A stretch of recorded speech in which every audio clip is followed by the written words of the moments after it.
काटेरी मैत्री ही कविता त्या कविता सापडणार नाही, कारण मी ही काही दिवसापूर्वी लिहिलेली आहे आणि माझा दुसरा कविता संग्रह लवकरच येतोय। ह्या कविता संग्रहाची एक खास गोष्ट म्हणजे आपल्या जुचंद्र गावाला अभिमान वाटेल अशी सुरेश भाऊंनी आणि दर्पण भाऊंनी ह्याच्यातलं जे मलपृष्ठ आहे आणि आतली जी सगळी पृष्ठ आहेत ती त्यांनी स्वतः रेखाटलेली आहेत। त्याबद्दल त्यांचं देखील मनापासून आभार आहे, कारण आपल्या जुचंद्र गावाला, माझ्या आजोळला, माझ्या सासूरवाडीला कलेचा वारसा आहे। काटेरी मैत्री कवितेचं नाव आहे। का कोण जाणे कोणालाही कधी मी कळलो नाही, का कोण जाणे कोणालाही कधी कळलो नाही, राहिले मात्र सोबतीला ते माझे कधी झालेच नाही, राहिले मात्र सोबतीला ते माझे कधी झालेच नाही। वाटायचे नेहमी की ते माझेच असतील, वाटायचे नेहमी की ते माझेच असतील, पण त्यांनी माझी गुपिते कोणाला सांगायची ठेवली नाही। भोळासा म्हणून चार चौघात भरभरून स्तुती करायचे, भोळासा म्हणून चार चौघात भरभरून स्तुती करायचे, ते कधी थांबले नाहीत, पण काही अगोदर त्यांनी मला बदनाम करण्याचे कोणतेच प्रयत्न सोडले नाही, त्यांनी मला बदनाम करण्याचे कोणतेच प्रयत्न सोडले नाही। मी जंग पछाडले, मला वाटले माझे कोणी शत्रूच नाहीत, मी जंग पछाडले, मला वाटले माझे कोणी शत्रूच नाहीत।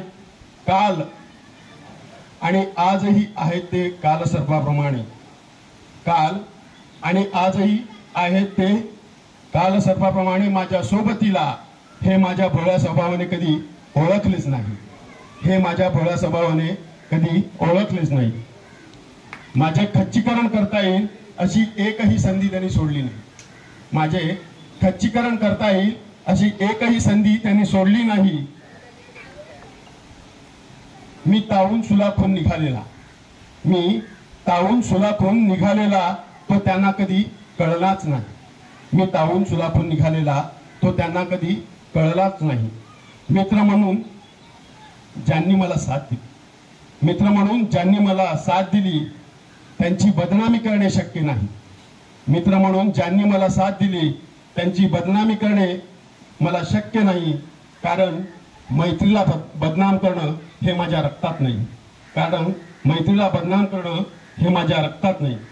खायला प्यायला तर सतत होते सोबतीला, खायला प्यायला, प्यायला म्हणजे दुसरं समजू नका, मी ते काही घेत नाही, फक्त पाणी आणि बाकीच्या गोष्टी घेतो, त्यामुळे त्या बाबतीत मी बोलतोय।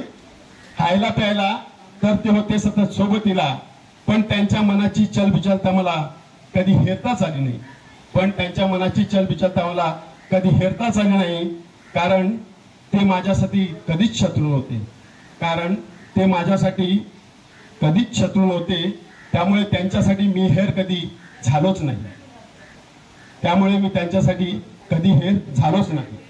मीही काट्यातच वाढलेला, मीही काट्यातच वाढलेला तो त्या पामरांना माहीत नाही, मी काट्यातच वाढलेला तो त्या पामरांना माहीत नाही। त्याच काट्यांवर मी कधी आरूढ झालो हे त्यांनाच कळलं नाही, त्याच काट्यांवर मी कधी आरूढ झालो हे त्यांना कळलंच नाही।